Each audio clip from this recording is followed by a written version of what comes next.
तो जिसका इंतजार था वो घड़ी आ गई। इंडिया ने चाइना को मुंह तोड़ जवाब दे दिया। इस वीडियो में हम नरेंद्र मोदी जी को खराज तहसीन पेश करेंगे।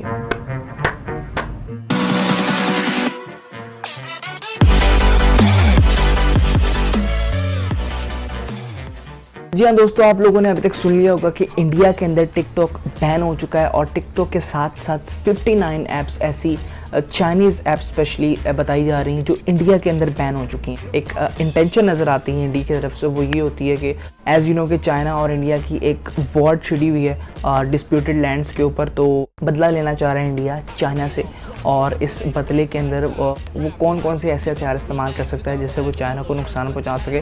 तो इंडिया के सामने सबसे बड़ा जो बदला लेने का आसान और बेहतरीन तरीका था वो ये था कि वो चाइनीज़ ऐप्स को जो है वो अपने मुल्क के अंदर बैन कर दे, और जब चाइनीज़ ऐप्स इंडिया के अंदर यूज़ नहीं होंगी तो जितना भी रेवेन्यू इंडिया से चाइना में ट्रांसफ़र होता था उसकी भी ट्रांसफ़र है वो रुक जाएगी। तो ये एक बहुत ही बड़ा इनिशिएटिव इंडिया की गवर्नमेंट की तरफ से लिया गया है। इससे यकीनन चाइनीज़ गवर्नमेंट और चाइनीज़ इकोनॉमी के ऊपर थोड़ा बहुत फ़र्क ज़रूर पड़ेगा, लेकिन इतना ज़्यादा फ़र्क नहीं पड़ेगा कि चाइना एक 14 ट्रिलियन की इकोनॉमी है और इंडिया अभी 3 ट्रिलियन भी मुश्किल से अबूर नहीं कर पाई। तो इकोनॉमिकली चाइना के साथ अगर इंडिया लड़ना चाहता है तो ये इंडिया की भूल होगी, क्योंकि इंडिया अभी प्रोग्रेसिंग इकोनॉमीज़ में अभी अपने आप को शुमार कर रहा है, लेकिन अभी वो उस लेवल पे नहीं पहुंचा कि वो चाइना का मुकाबला कर सके।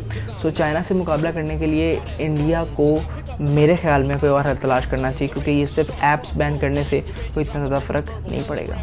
यहाँ पर सबसे ज़्यादा इम्पॉर्टेंट बात सोचने की ये है कि आप लोगों को याद होगा जब चाइनीज़ आर्मी ने इंडियन ट्रूप्स को जो है वो मारा था और उनमें जो है वो 20 के करीब उनके सोल्जर्स जो है वो अपनी जान से गए थे, तो साथ ही उनके प्राइम मिनिस्टर साहब जनाब नरेंद्र मोदी साहब ने एक बहुत ही कमाल का बयान दिया, और वो बयान सुनने के बाद हर भारतीय जो है वो एक जज्बाती अंदाज में जो है वो बह जाता। वो बयान सुनने के बाद मुझे भी कुछ क्यूरियोसिटी बढ़ गई कि अच्छा इस बयान के बाद जो है वो इंडिया की तरफ से कोई ना कोई रिएक्शन देखने को मिलेगा। वो बयान एक्चुअली ये था कि मोदी साहब ने कहा था कि हम चाइना को एक ऐसा जवाब देंगे कि चाइना याद रखेगा और हमारे जो सोल्जर्स हैं उनकी ये कुर्बानियाँ रायगा नहीं जाएंगी। सो मैं ये सोच रहा था कि यार मोदी साहब इस वक्त बहुत ज़्यादा गुस्से में, और इंडियन आर्मी ने बॉर्डर के ऊपर जाकर जो है वो चाइनीज़ ट्रूप की बैंड बजा रही है। मैं ऐसा सोच रहा था, लेकिन आज मैंने जब देखा तो एक रिएक्शन इंडिया के सामने से दिया गया चाइना के ख़िलाफ़, लेकिन वो रिएक्शन इतना फ़नी रिएक्शन था जिससे मेरी हंसी भी छूट रही थी कि मोदी साहब ने जो कहा था कि वो चाइना को जवाब देंगे, तो मेरे ख्याल में वो ट्रूप्स को मारने मराने की बात कर रहे होंगे, लेकिन उनके दिमाग में टिकटॉक को बैन करना था। तो अगर मोदी साहब समझते हैं कि टिकटॉक बैन करने से चाइना को वो अगर प्रॉब्लम में डाल सकते हैं, तो मेरा नहीं ख्याल कि एक ऐप को अगर एक इंडियन जो है वो अपने मोबाइल से अनइंस्टॉल कर ले तो वो इतनी बड़ी इकोनॉमी को मात नहीं दे सकता। चाइना के साथ लड़ाई करना इंडिया की सबसे बड़ी भूल होगी, और ये जितनी भी ऐप्स जितनी भी चीज़ें ये अनइंस्टॉल करवाई जा रही हैं, बैन की जा रही हैं इंडिया के अंदर, इसका खातिर खा फ़ायदा इंडिया को नहीं हो सकता। एक लेवल तक आप जाके इसको जो है वो कह सकते हैं कि इंडिया इसका फ़ायदा लेगा और चाइना को नुकसान हो सकता है, लेकिन अगर इससे कोई ज़्यादा रिजल्ट्स एक्सपेक्ट किए जा रहे हैं तो आई डोंट थिंक सो इससे कुछ ज़्यादा इंडिया को मिलेगा। यहाँ पर सबसे बड़ा सवाल ये आता है कि कॉन्सिक्वेंसेस क्या होंगे टिकटॉक को जो है वो इंडिया के अंदर बैन करने के बाद, यानी किस हद तक चाइना को प्रॉब्लम देखनी पड़ सकती है।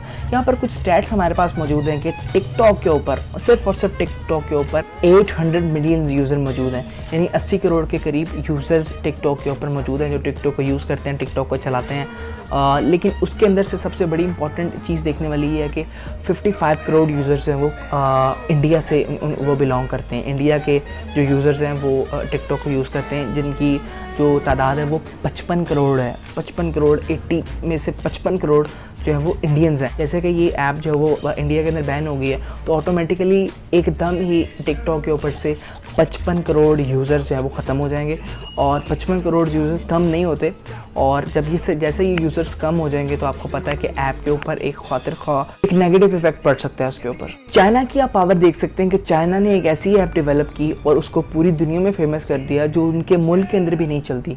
सो उनको पता है कि टिकटॉक के इतने फ़ायदे नहीं है, लेकिन उनको लग रहा था कि अगर हम एंटरटेनमेंट के ऊपर एक ऐप बना देते हैं पूरी दुनिया के अंदर, जब वो फेमस हो जाएगी तो उसका जो रेवेन्यू आएगा उससे चाइनीज़ इकोनॉमी को बूस्ट बूस्ट मिल सकता है।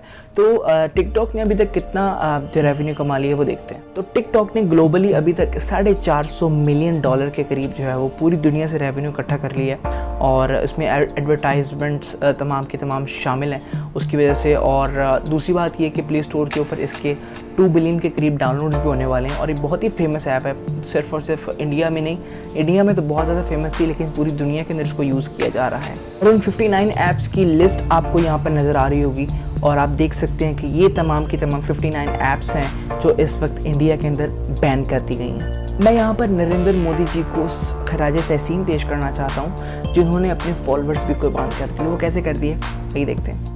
चाइनीज़ सोशल मीडिया के अंदर जो है वो जितनी भी ऐप्स चाइना के अंदर इस्तेमाल की जाती हैं वो पूरी दुनिया के अंदर इस्तेमाल नहीं की जाती है। यानी यूट्यूब ऑल्टरनेटिव वहाँ पे उनका यूकू इस्तेमाल किया जाता है, व्हाट्सएप की जगह पर वो वीचैट इस्तेमाल करते हैं। इसी तरीके से वहाँ पर ट्विटर की जगह पर जो है वो वेबो इस्तेमाल किया जाता है। और इस चाइनीज़ सोशल मीडिया ऐप के ऊपर नरेंद्र मोदी जी के 2.5 लाख से ज़्यादा फॉलोअर्स थे, जो कि अब वो इंडिया से अनइंस्टॉल हो चुके हैं और उन्होंने भी अपना अकाउंट बंद कर दिया। तो इस पर मैं आपको सलूट है। तो यार होपफुली अब टिकटॉक इंडिया से बैन होने के बाद हमें थोड़ी सी साफ दिखाई दे, क्योंकि जितना कचरा टिकटॉक पे मौजूद था वो उसमें एज आई टोल्ड यू कि 55 करोड़ ऑडियंस थी इंडिया की तरफ से। तो जब इंडिया की तरफ से इतनी चीज़ें आ रही थी, आपको पता है कि इंडिया में किस किस्म के लोग रहते हैं, अब जो उस तरह का कंटेंट डालेंगे तो इसकी वजह से टिकटॉक काफ़ी बदनाम था। होपफुली कि इसकी जो बदनामी है उसमें थोड़ी सी कमी आएगी और हमें इसके ऊपर अच्छा सा कंटेंट देखने को मिलेगा।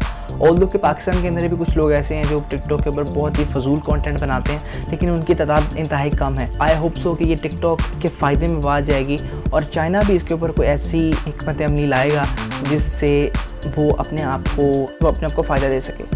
पिछले दिनों जब चाइना और इंडिया की एक वार स्टार्ट हुई तो आप लोगों ने वो पोस्ट देखी होगी जिसमें इंडिया जो है वो एक कैंपेन लॉन्च कर रहा था कि बायकॉट चाइना।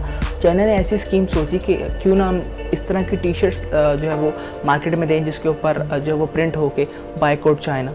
सो उन्होंने एक नेगेटिव चीज़ के अंदर भी पॉजिटिव चीज़ को देखा, दैट्स वाई वो इतनी बड़ी इकोनॉमी बनकर जो है वो दुनिया के अंदर खड़ी हो गई। तो यार ये थी आज की वीडियो। होपफुली आपको वीडियो अच्छी लगी होगी। वीडियो अगर पसंद आई है तो उसको लाइक ज़रूर कर देना, चैनल को भी सब्सक्राइब कर देना, क्योंकि मोस्टली जो मेरे व्यूवर्स हैं वो वीडियो तो देखते हैं लेकिन उन्होंने चैनल सब्सक्राइब नहीं किया हुआ। तो यार कर दो, 1 सेकंड से भी कम का टाइम लगता है। You have to simply push the red button below down and उसके बाद सामने आपको बेल आइकन नज़र आ रहा होगा, उसको भी दबा देना ताकि आपको इसी तरीके से इंपॉर्टेंट वीडियो सबसे पहले मिलती रहें। तो मिलते हैं किसी नेक्स्ट वीडियो में, तब तक के लिए अल्लाह हाफिज़।